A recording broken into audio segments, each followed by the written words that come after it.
Hello folks and welcome back to Medieval Total War. I am Conostep and this is going to be part 10 of my early campaign where I'm playing as the Byzantines. And in the last episode it was pretty peaceful. If I recall correctly, I was able to focus all of my attentions on building up my empire. Now that I've reached essentially what I want to be the max landmass that I own throughout this campaign, now I need to make this profitable. I need to be able to survive on what I have for the rest of this campaign. Now that does not mean that I'll never attack ever again. I can attack if I feel like I need to essentially put a faction in its place if it's starting to outpace me when it comes to its glorious achievements. That's what I've done in my other campaigns, so there's always room for expansion in that regard. I might have to sack some places using my navy. I can basically reach out and touch someone once I have naval supremacy around, the entire map. And also if I feel like I want peace, I might have to attack people to kind of put them in their place. And I'm kind of looking at you, Hungary, like I want to trade with you, and if I have to put you in your place to make you trade with me, that's what I'll do. So yeah, that, and also Sicily as well. I'm looking here and I'm like, okay, one of these days, Sicily, I'll get you. But for now, I'm not there yet. I still just want boats everywhere, and I went on a spending frenzy with everything. I stopped counting. I stopped counting my florins, and I stopped counting what I could afford, and I just braced myself for a bunch of insufficient funds messages. And it was okay. My ego took it well, and I have keeps and ports being built in many provinces. I want ports everywhere so that I can move my troops, quickly around my entire empire. Right now, my biggest armies are in Egypt, and then Naples, and then Serbia and Bulgaria. Now that I do have at least 2 boat fleets around Greece, I can probably move this little army. I can probably bring these javelins and these Slav warriors over to Naples. And then Trebizond archers, you can probably go to either Serbia or Bulgaria. I feel like I've been getting more pressure on Serbia. How many archers do you have here in Bulgaria? Only 4, and then we have 5 here. So you can be moved up here, and Greece is fine. They're happy. That looks good. And yeah, there should be no chance of a naval invasion anymore now that we have boats surrounding and protecting Greece. So that should be good. I do have my emperor and then one of his sons defending my western border. Not totally ideal. I don't really want them there, but I don't really have other good generals. It's just my family members, so that's how it is. And then I do have my boss man, Prince Manuel, is down here in Egypt, holding on the fort. I don't predict a war with the Almohads. In fact, they're still not fighting the Spanish. My goodness. What are they going to do? There's nothing for them to do but fight the Spanish. That's what they're meant to do. So I do have a church being built in Palestine. That is hopefully with the idea of converting the populace in this region to Islam, and that can increase happiness. I do have bishops working on that, but this church will help Palestine because it does border 1, 2, 3, 4 provinces that can really kind of spread that love. And I was thinking about doing the same thing here in Syria. I do need to get a keep for that, so more money being spent. But then Syria, that would be another, few, these 1, 2, 3, 4 provinces that are Muslim provinces that, don't border Palestine. So I think that would be another good spend to get a church there in Syria. Also, it's going to be nice once this church is finished that I can go back to training bishops, and I can start sending them. Are they bishops actually? Bishops or priests, but I can start sending them priests. I can start sending them, as I said before, everywhere. I want them in every province so that I can spy on literally everything. I want to know what's going on in the world. The fact that we have the Novgorods, the Russians, kind of hanging out here is really cool. I feel like I've never seen this. I feel like I've never seen the Russians expand. I hear they do it more often in the other campaigns, like the high campaign. I think that the Russians can be pretty aggressive, and perhaps the late campaign as well. In the early campaign, in my experience, I have not seen this, so this is fun. I like seeing it. At the same time, just as I say that, I would love it if they could just be my friends, but I get nervous and I'm thinking, okay, well, what if they attack one of my boats? So let's get just another boat up here. You go, and then I think I had a 2-star. Yes, you are a 2-star galley. You can hang out here in the Black Sea. You're a 1-star. Okay. And yeah, just having a little 2-boat fleet should hopefully secure me, because I've seen that the AI, like Sicily and, I mean, at least the Italians wanted to invade me, right? But like I've seen the AI just start these naval engagements because, I don't know, they see easy pickings, I guess. I don't know. So in certain areas, it is worth, I think, matching or exceeding the naval strength of the AI just to temper their desire to start some shit. I think that maybe if they're at war with other factions, they will be less likely. But man, I just feel like certain factions will get bored, and just out of boredom, they're like, all right, let's start some shit. Let's see what happens. So by having 2 boats here and eventually 3 boats here in the Black Sea, I think maybe they'll be better for me. And I'm still taking it pretty cautiously. At least I finally do have boats in the Eastern Mediterranean in the Nile coast, so that these rich provinces can make some money. I am currently making 4,000 a year, which feels pretty good. And I can make more once I upgrade my trading posts, but also once I get my boats everywhere. There's one Sicilian boat hanging out here in the Straits of Sicily, and I did do well in the last episode to sink a few of their boats, which felt good. So I'm going to continue to press out slowly. This is kind of looking good, right? But I want more boats, obviously. I'm just still mixing it up between dromons and galleys. Galleys for their defensive nature, and dromons because they're so quick. They're just so quick and speedy, and they can get around, which feels pretty good. And their upkeep's actually lower as well. So yeah, once I get into, you know, some of these other territories, like obviously not the Straits of Sicily, I will have to, you know, boss this boat around. But once I can trade with the Tyrrhenian Sea or the Ligurian Sea, yeah, this is going to be annoying. Maybe I should attack Sicily sooner, because they're going to keep popping out boats, and those boats are going to continue to be in my way. Now, I can get around that by building my navy out this way as well, so that once I just have them in every coastal region, then it will be less likely for me to be blocked off in one direction. Also, once I can build boats, I need to wait for the compass event. There's an event which indicates that the compass was invented, and when that happens, I can start to build boats that can be in these deep sea regions.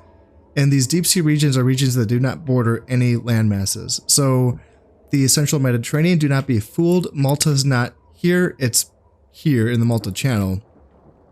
So the central Mediterranean is one of these deep sea regions, as well as the Western Mediterranean, and then the Atlantic Ocean is just this entire sea region. Not the North Atlantic, that's coastal, and then everything else is coastal. So the only 3 deep sea regions is the Atlantic, Western Mediterranean, and the Central Mediterranean. And that allows me a lot of flexibility. Once I can have boats in those provinces, it does make it less likely for just an annoying, stupid little nation just getting in my way, you know. So that's going to feel good, but it's not going to happen yet. I don't know when that is. It's not too late. It's like, is it 1190, 1160? It's 1133 currently. So yeah, it'll happen eventually, but for the time being, what can I do other than just keep building coastal boats? And yeah, I am doing that with Constantinople as well, because that is my priority. That absolutely is my priority. Is there anything else other than castles and ports that I need to talk about here? Having a professional army in Georgia would be nice, but I still feel like it's a little too soon for that. I still feel like that's not really a priority. I am building a port here. I am 2 turns away, so when that happens, I can move forces to Georgia quickly if I need to. It's feeling a little weak, but still, I mean, spoiler alert, but the Mongols don't show up until the year 1231, I believe. So I do have roughly 100 years, 100 turns to prepare for that. And yeah, I don't think I should be jumping the gun on that. I don't think I should be really raising my upkeep right now on soldiers defending a front that isn't necessarily going to be open anytime soon, as long as these rebels behave themselves. You know, there's a decent stack here of rebels here in Khazar, but I have been given a tip by one of my viewers that they will behave themselves, you know, as long as I have this, and they typically only attack in squadrons of a few units, if at all. So this should be fine, and this should be fine, is my understanding of that. So I don't have to worry about really garrisoning Georgia until, oh, who knows, maybe, you know, like 1180. I can, you know, with 50 years to go, I can start to really just flood Georgia with just a ton of troops. With that being said, I do want to start, I want to get up to the point where I can train Varangian guards here in Constantinople. It takes 2 turns to train each unit of Varangian guards, so I would like another province where I can do that as well. Perhaps Greece, I think, is maybe what I was doing with that. Or did I have another idea? Is there another place that would be good for this? Georgia wouldn't be bad, you know, being able to train Varangian guards there. Since I already intend on teching Georgia up to as high of a castle as I can, just for defense purposes, it would make sense, you know, while I'm at a castle stage, to get the buildings that are required to train Varangian guards. And I know, so what I'm not sure of, I know Georgia needs to be set up for business. Like, it needs to be ready to go when the Mongols show up. They typically will show up here. However, I have noticed that they will, like another province might join them, like Armenia or Edessa. Now, these were in situations where I just played the Byzantines passively and I did not take out the Turks and the Egyptians. So I don't know how this plays into this. Like, surely my provinces won't join the Mongols if their loyalty is high enough, right? But would the Mongols actually invade, like come in on one of these provinces? I've never seen it. I've always seen Khazar. This is what I've seen. I've never, and therefore, if that's the case, then it's just always Georgia that needs to be defended.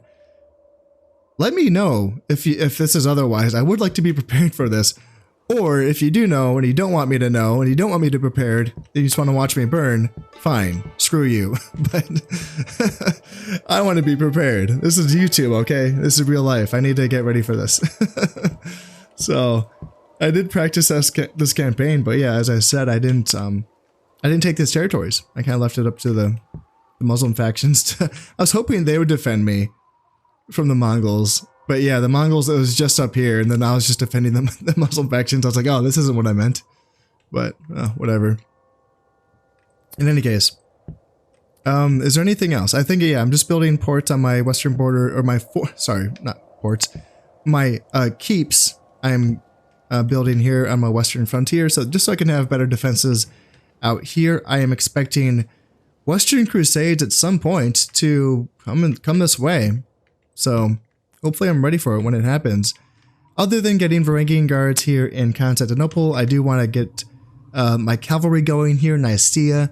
Byzantine Lancers is my next on my list. It's like my decent light cav that's available to the Byzantines. And after that, it would be the Pronoia Legion, which is kind of like a medium cav unit. It's very similar in stats to the Feudal Knight that are available to the Western Catholic factions, or all of the Catholic factions, of course. I'm fine with Trebizond archers here in Trebizond, and I do want to be able to eventually train Bulgarian brigands, which is a good archer unit here in Bulgaria. But it's pretty high tech. Like, you have to get up to Citadel, I believe, before you can train them. But yeah, you know, I may as well. My new heir has now come of age. I have skipped ahead a few turns here just to kind of speed things along. Just, you know, basically attending to the things that I already discussed in the intro to this video. But yes, Prince Michael, he is now going to be the next line in succession. So yeah, he must have been my previous emperor's son. Is that right? I can never keep track of these things. But yeah, he is the next in line. That's the important thing. He's 16. It's wonderful. 4 stars, not bad. 4 acumen, not bad. 4 dread, not bad. And he's super duper loyal as well. So it's, you know, he can be okay, right?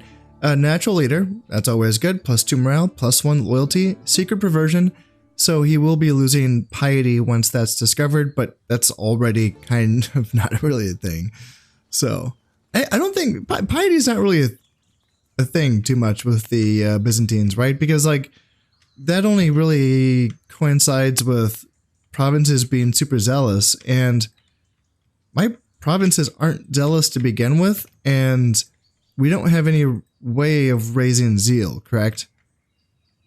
That's just a Catholic and a Muslim thing. Because the Catholics can raise zeal by using their inquisitors, and then Muslims can raise zeal by using their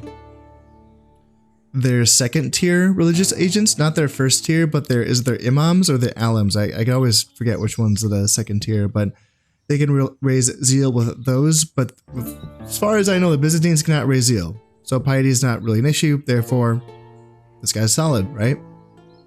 Yeah, happy to have you along, Michael. And we have a few other, we have 3 more on the way. Prince John, Prince Constantine, and Prince Nicephorus are all on their way as well. So this is looking to be a pretty strong family. Where do I want him? Do I want him hanging out with his uncle, or is his uncle? I don't know. Let's see. He could hang out over here, actually, in Serbia, just because he is a stronger general. Yeah. And Serbia has been kind of the place that has been attacked by the Hungarians. So if they attack anywhere, it might be here. In the meantime, I have been just bringing some... Pretty much the only soldiers that I'm training right now are the naphtha throwers from Naples.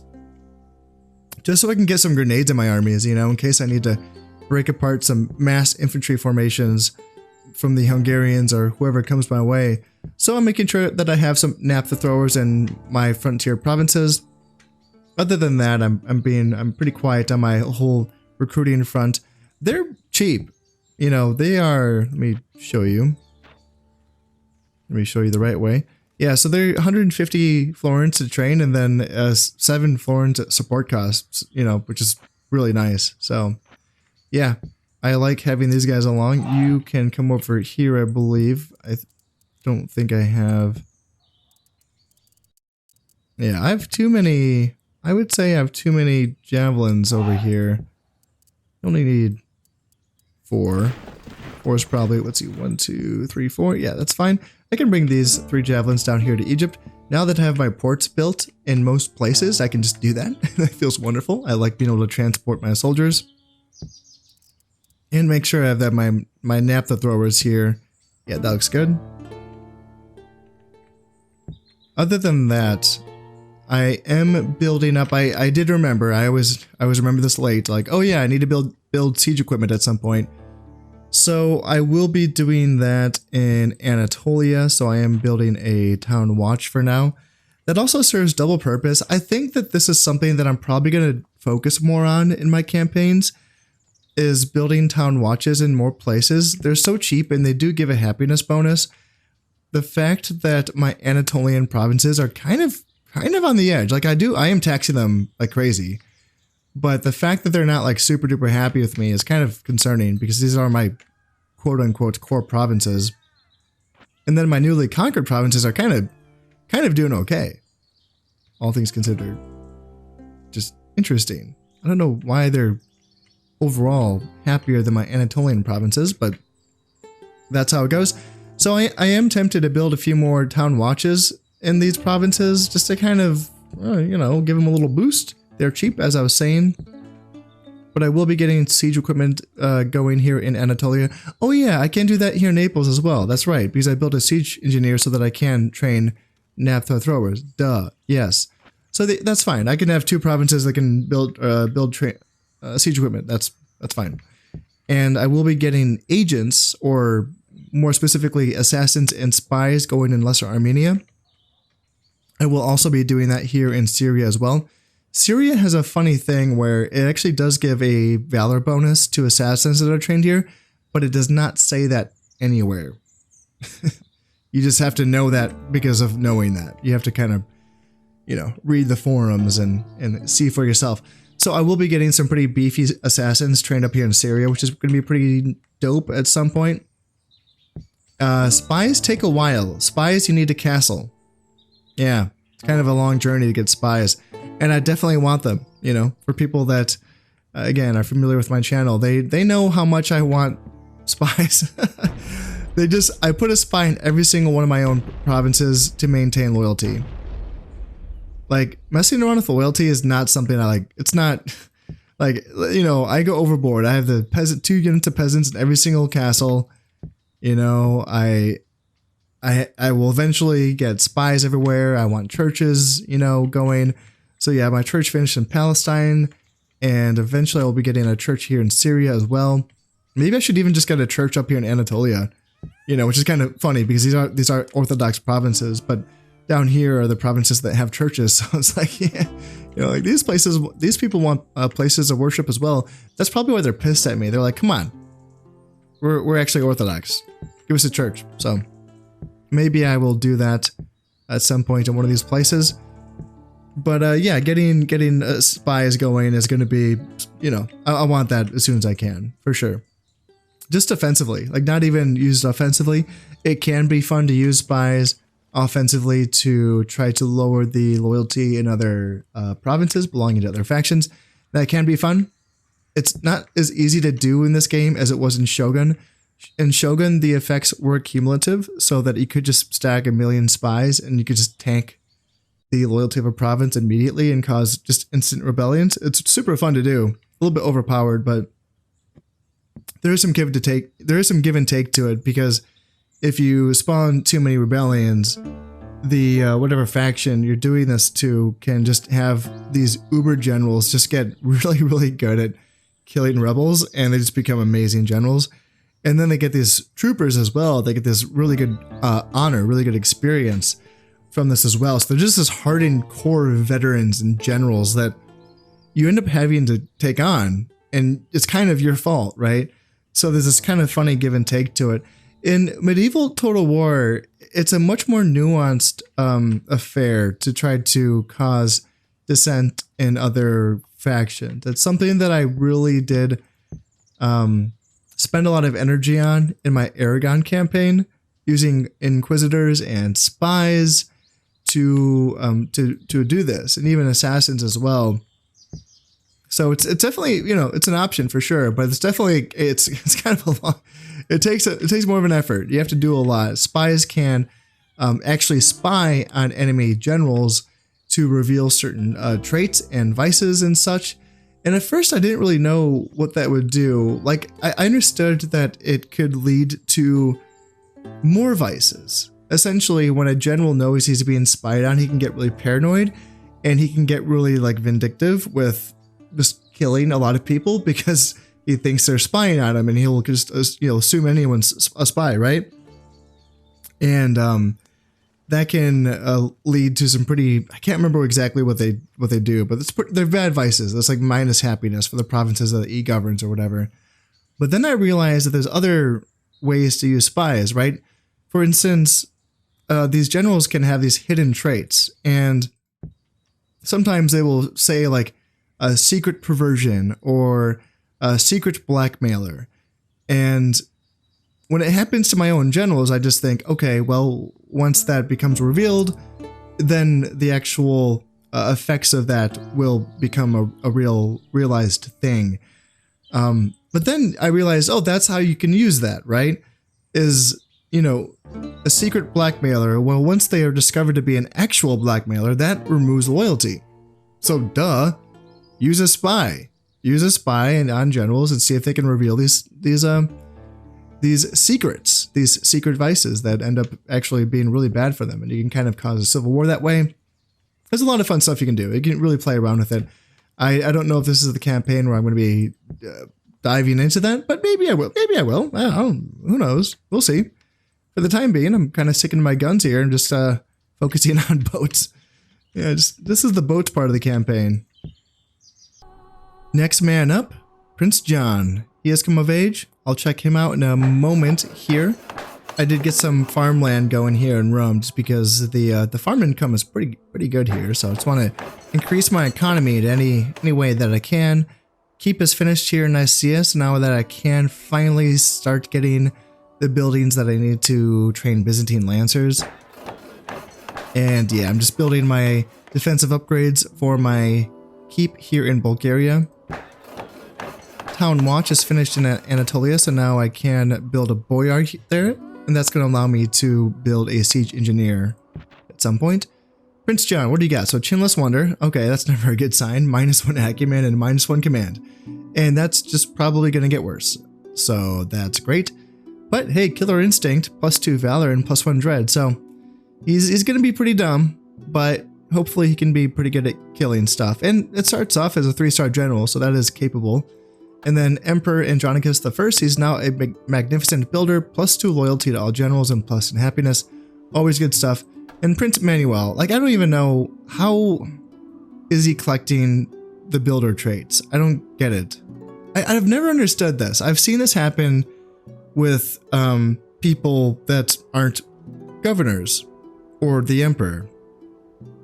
And I thought that you could only get builder traits if you were actually in charge of something that was building things. Otherwise, what is he doing? What is he building? What is he building?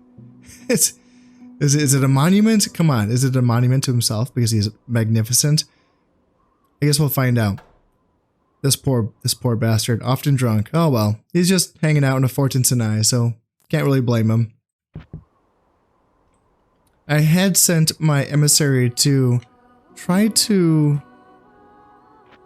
Oh gosh darn it! He was gonna try to find a wife for me. I was going to the Danes because I feel like the Danes are always like bros, and I feel like they say yes a lot no matter who I'm playing. But she must have either died like immediately, like in this turn, because she was right here. So she must have died, or she became too old, or she got married off. So I guess we'll never know what happened to her. My emissary will have to keep running around looking for a wife for my my new heir at this point. Yeah, I'm looking for one for which one? Yeah, Prince Michael. Someone has to say yes. Maybe I can try the Italians. They have one. Yep, there's a princess right there. And let's send my emissary down to talk to the Italians. I can't remember if I've already talked to them yet, but we can always try again. Prince Constantine has now just come of age, and he's looking pretty decent, isn't he? I mean, he's 5-star commander, 4 dread, 4 eye command, all around pretty solid. Traits-wise, pretty bare bones. I mean, in secret adulterer, so he has been having an adulterous affair with another noble's wife. Oh, you rogue, you. They have been fortunate to keep this a secret so far. I can't remember what this does once it's found out. Piety? Is it another piety thing where they lose piety? Maybe. I would imagine so. I'd imagine that would piss off the Pope or the Church. Yeah, not the Pope, just the Church. My Emperor is he's getting close. He's getting close to the end. He's 60 years old. So I'm probably going to keep Prince Constantine and his 5 stars here in Bulgaria just to hold it down, because once the Emperor goes, I will be losing his unit of cataphracts as well. Yeah, you know, I just realized, yeah, I mean, not that I just realized this, but it is, they will, when they come of age, is it when they come of age, I think? Yeah, if they come of age in a certain province that gives upgrades to their armor or weapons, you know, they will of course get those upgrades. And yeah, so this guy actually does have a armor upgrade indicated by that black shield. So something, yeah, it's always tempting to. Where's it happen? Is it? They come of age in. No, once they become emperor, they go to the province that's most built up. That's right. Yes, but when they come of age, it's always going to be in the province where the emperor is. So when they come of age, it'd be better if I just kept my emperor like here in Constantinople. That way anyone that comes of age would be getting those bonuses. So who's next? Prince Nicephorus. Let's just bring you down. And that way Prince Nicephorus, if you're still alive, can get those upgrades from Constantinople. That +1 morale from the church and that +1 armor from the armor. It looks like the Italians are being pushed pretty hard here by the Germans. Yeah, the Germans have a full-on stack taking on Tuscany. That makes me a happy con, I have to say. The Italians, they got their boats in the water. It's making me nervous. Like, it's making my expansion in the Mediterranean very slow, just because I'm making sure that every time I take a new sea province, I outnumber the Italian boats. I just want to make sure they don't start any shit with me. And if the Germans are really pushing them, then yeah, that should be fine. Prince Nicephorus is now come of age, and let's just take a peek at him and see if he got those upgrades that I wanted him to get. Let's have a bunch of merchants finishing. Siege engineers finished as well. And yeah, no one's letting me marry their daughters. The Spanish, the Polish, the Danes, the English. Of course, the Hungarians and Sicilians aren't too keen either. It's really unfortunate. Okay, Prince Constantine. This is the one that's came of age a few years ago. So they have found out about his adulterous affair, -2 piety. So it is a piety thing with him.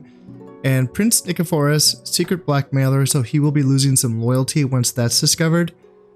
That's not good. So let me look at what he has now. He has a bit of loyalty. I can never remember how much you lose once it's discovered that you are a blackmailer. Is it 3? 3's a lot, but like even if he loses 3, that would leave him with 5. 5 shields of loyalty. So yeah, we can keep an eye on that and see, but I think that should be fine. 4 command stars. He's solid. Yeah, he's okay. Definitely okay. And he did get that armor upgrade, so that's going to be the key, right? Keeping the Emperor in my most teched up province. Well, I mean, my most central province too, because his influence is dictated based on his proximity to each province.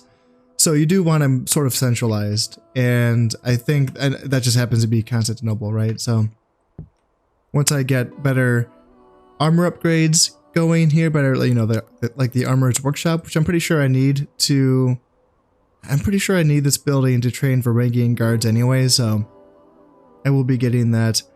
I had to get my master's workshop, or I'm sorry, my master merchant.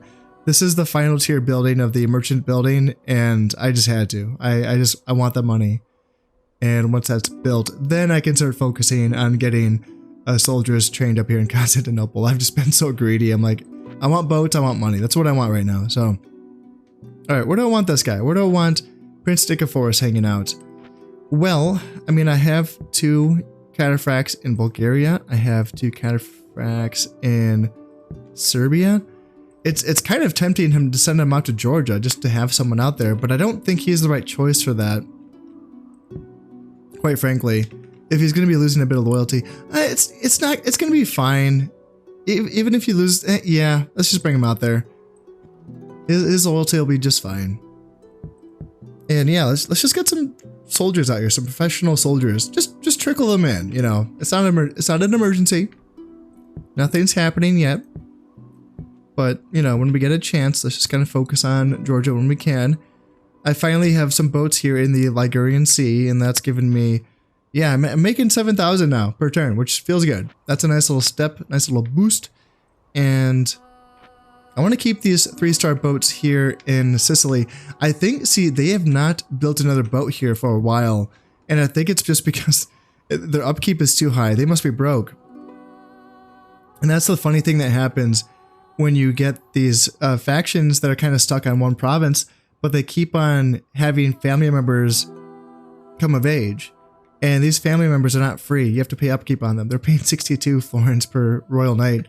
So yeah, they're broke. And they somehow trained some more soldiers here, which is interesting, but they cannot build boats now. Now they could still attack with this. Like this is still dangerous, obviously. 4 full strength royal knights. I do not know how these units got damaged. That's still confusing to me. I did not see any attack happen here, but if they ever feel like they could attack me here in Naples, like it's an okay, like this is an okay tier 1 army here. You know, some pretty basic stuff, but it's a good variety of basic stuff. And now that it is connected via port with the rest of my empire, I can bring reinforcements to Naples if I have to, you know, relieve anything. So this is okay. If they want to attack me with their 4 million Royal Knights, I have grenades. So please do. Please attack me. In the meantime, I will be leaving my 3-star admiral here in the Straits of Sicily, just in case they do get a boat out. This is kind of like a real fulcrum of my navy chain. But these guys can get moved up, and that means you can get moved up, and that means you can get moved up. And I'm close to the Gulf of Valencia with its 2 ports. That'll be another little boost. And this is what I'm talking about with getting agents out on the field. It's nice to be able to see more of the world. It makes finding princesses a lot easier. And that's key as well. I mean, obviously it would be nicer if someone would say yes to me, but so far no one's saying yes.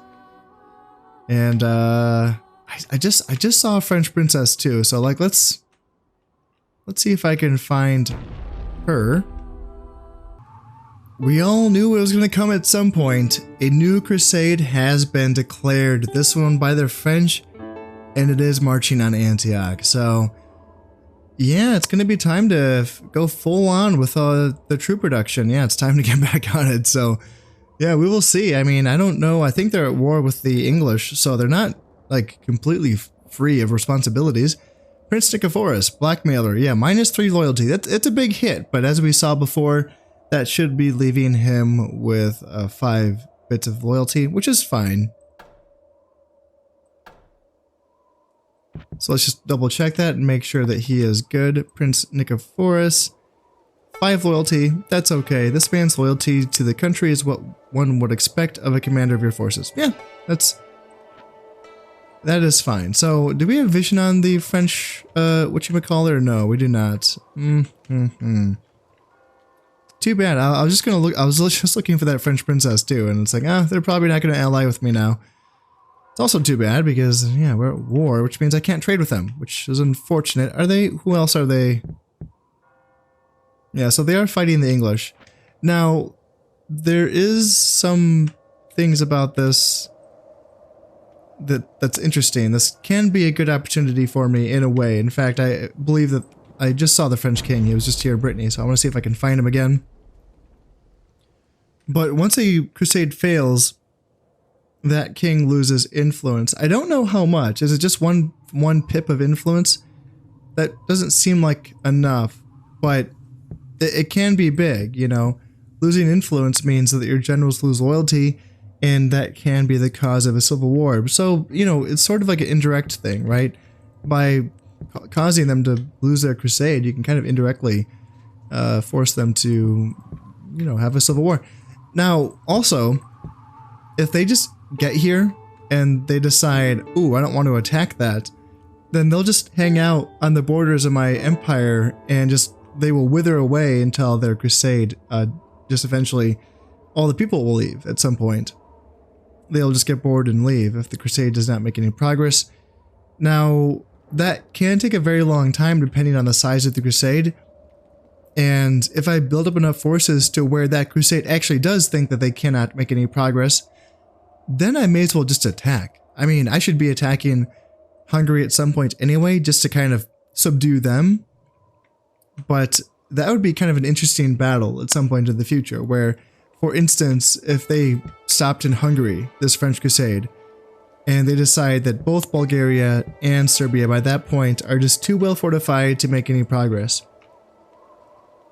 well, they can hang out there, and then if I decide that I can win this battle against the Hungarians and the French Crusaders, I can attack them, and I can mess up Hungary, and I can cause that French crusade to dissipate, well, you know, disappear faster. And that can be a double whammy, you know, killing 2 birds with 1 stone kind of thing. That can possibly allow me to get a ceasefire with the Hungarians, and that would also get rid of that crusade, of course, which means that we would get a ceasefire with the French as long as I remove my boats from the sea regions that border their regions. Then I can get an automatic ceasefire with them. So this is not necessarily a bad thing, you know. I just have to prepare for it, right? So time to get some more soldiers going. Like, let's get some archers, Trebizond archers here in Serbia. Bulgaria can do, I just want jabs. Yeah, I just want javelins in Bulgaria. It's my only province that can train javelin men, so that's what you guys can do. Naples, I mean, maybe just get some spearmen, basic spearmen, I guess.